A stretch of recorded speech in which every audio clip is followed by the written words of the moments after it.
ನವವಿವಾಹಿತರ breakup ಕಹಾನಿಗೆ ಒಂದು big twist ಸಿಕ್ಕಿದೆ.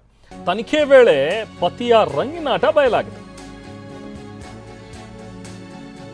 ಮದುವೆ ಬಳಿಕವೂ ಕೂಡ ಆತ ಮತ್ತೊಬ್ಬಳ ಜೊತೆಗೆ ಸಂಪರ್ಕದಲ್ಲಿದ್ದ ಅನ್ನೋದು ವಿಚಾರ.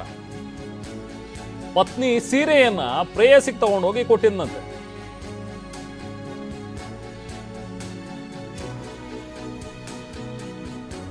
ಪತಿ ಅಂಬರೀಷ್ ಅಂತ ಹೇಳಿ ಎಂಗೇಜ್ಮೆಂಟ್ ನಲ್ಲಿ ಧರಿಸಿದ್ದಂತಹ ಸೀರೆಯನ್ನ ತಗೊಂಡೋಗಿ ಪ್ರೇಯಸಿಗೆ ಗಿಫ್ಟ್ ಕೊಟ್ಟಿದ್ದಾನಂತೆ. ಜೊತೆಗೆ ಈ ಮಗನ್ ಶೋಕಿಗೆ ತಾಯಿ ಕೂಡ ಸಪೋರ್ಟ್ ಮಾಡಿದಾಳೆ ಅನ್ನೋದು ಆರೋಪ. ಅದಾದ್ಮೇಲೆ ಮದುವೆ ಬಳಿಕ ನಿತ್ಯ ಕುಡ್ಕೊಂಡು ಬಂದು ಗಲಾಟೆ ಮಾಡ್ತಾ ಇದ್ದಂತೆ. ಹಾಗಾಗಿ ಇದು ಆಗಿರೋದು ಬ್ರೇಕಪ್ ಅನ್ನುವಂಥದ್ರ ಬಗ್ಗೆ ಈಗ ಮಾಹಿತಿ ಸಿಗ್ತಾ ಇದೆ. ಬೆಂಗಳೂರಿನ ಆನೇಕಲ್ ತಾಲೂಕಿನ ಬನಹಳ್ಳಿಯಲ್ಲಿ ಮದುವೆಯಾಗಿ ಒಂದೇ ವಾರಕ್ಕೆ ಇಬ್ಬರ ನಡುವೆ ಗಲಾಟೆ ಶುರುವಾಗಿತ್ತು. ಕಲಬುರಗಿ ಮೂಲದ ಪತಿ ಅಂಬರೀಷ್ ವಿರುದ್ಧ ಕೇಸ್ ಕೂಡ ದಾಖಲಾಗಿದೆ. ಸೂರ್ಯನಗರ ಠಾಣೆಯಲ್ಲಿ ಎಫ್ಐಆರ್ ಆಗಿದೆ.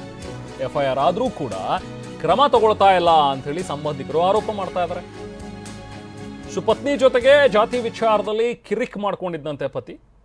ಜಾತಿ ತಿಳಿಸಿಲ್ಲ, ಇವರು ನನ್ನನ್ನು ವಂಚನೆ ಮಾಡಿದ್ದಾರೆ, ನನಗೆ ಮದುವೆ ಮಾಡಿಸ್ಬಿಟ್ಟಿದ್ದಾರೆ ಅಂಥೇಳಿ ಇವನು ಕಿರಿಕ್ ತೆಗೆದಿದ್ದಂತೆ. ಮನೆಯಿಂದ ಹೊರಗೆ ಹಾಕ್ಬಿಟ್ಟಿದ್ದಾನೆ ಪತ್ನಿಯನ್ನ. ಎರಡೂ ಕುಟುಂಬದಿಂದಲೂ ಕೂಡ ದೂರು ಪ್ರತಿದೂರು ಈಗ ದಾಖಲಾಗಿದೆ. ಯುವತಿ ಕುಟುಂಬದ ಮೇಲೂ ಕೂಡ ಯುವಕನ ತಾಯಿ ಈಗ ದೂರು ಕೊಟ್ಟಿದ್ದಾರೆ.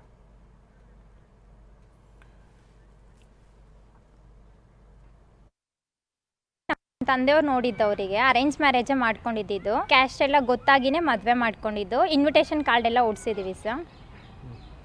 ಮದುವೆ ಆಗಿ 1 ತಿಂಗಳಿಗೇನೆ ಯಾವಾಗೂ ಜಗಳ ಮಾಡ್ತಿದ್ರು ನನ್ನ ಮೇಲೆ. ಸುಮ್ಮನೆ ಏನು ರೀಸನ್ಸೇ ಇರ್ತಿರಲಿಲ್ಲ, ಸುಮ್ಮನೆ ಜಗಳ ಮಾಡ್ತಿದ್ರು ನಮ್ಮ ಮನೆಯಲ್ಲಿ. ಅದೇ ಟೈಮಲ್ಲಿ ನಮ್ಮ ತಂದೆ ತಾಯಿಗೆಲ್ಲ ಹೇಳ್ತಿದ್ದೆ, ಮದುವೆ ಆಗಿ ಸ್ಟಾರ್ಟಿಂಗ್ ಎಲ್ಲ ಹೀಗೆ ಇರುತ್ತೆ, ಅಡ್ಜಸ್ಟ್ ಮಾಡ್ಕೊಂಡು ಹೋಗಮ್ಮ ಅಂತ ಹೇಳ್ತಿದ್ರು. ನಾನು ಸರಿ ಅಂತೇಳಿ ಅಡ್ಜಸ್ಟ್ ಮಾಡ್ಕೊಂಡು ಹೋಗ್ತಿದ್ದೆ. ಬಟ್ ಡೈಲಿ ಕುಡ್ಕೊಬಂದು ನಮ್ಮ ಅತ್ತೆ ಮತ್ತು ಅವ್ರ ತಂಗಿ ಮತ್ತು ನನ್ನ ಗಂಡ 3 ಜನನೂ ಟಾರ್ಚರ್ ಇಡ್ತಿದ್ರು ಸರ್. ನನಗೆ ಕುಡ್ಬಿಟ್ಟು ಬಂದುಬಿಟ್ಟು ಹೊಡಿತಿದ್ರು ಸರ್ ಅವ್ರು ನನಗೆ. ಯಾವಾಗೂ ಟಾರ್ಚರ್ ಕೊಡ್ತಿದ್ರು. ನಮ್ಮ ಅಪ್ಪ ಅಮ್ಮ ಜೊತೆಲಿ ಮಾತಾಡೋಕೆ ಬಿಡ್ತಿರಲಿಲ್ಲ, ನಮ್ಮ ಅಣ್ಣ ಜೊತೆಲಿ ಮಾತಾಡೋಕೆ ಬಿಡ್ತಿರಲಿಲ್ಲ. ಅವ್ರು ಯಾರಾದರೂ ಫೋನ್ ಮಾಡಿದ್ರೆ ಫೋನ್ ಕಟ್ ಮಾಡ್ತಿದ್ರು. ಏನಕ್ಕೆ ಮಾತಾಡ್ತೀವಿ ಅವ್ರ ಜೊತೆಲಿ, ನೀನು ಅವ್ರ ಜೊತೆಲೆಲ್ಲ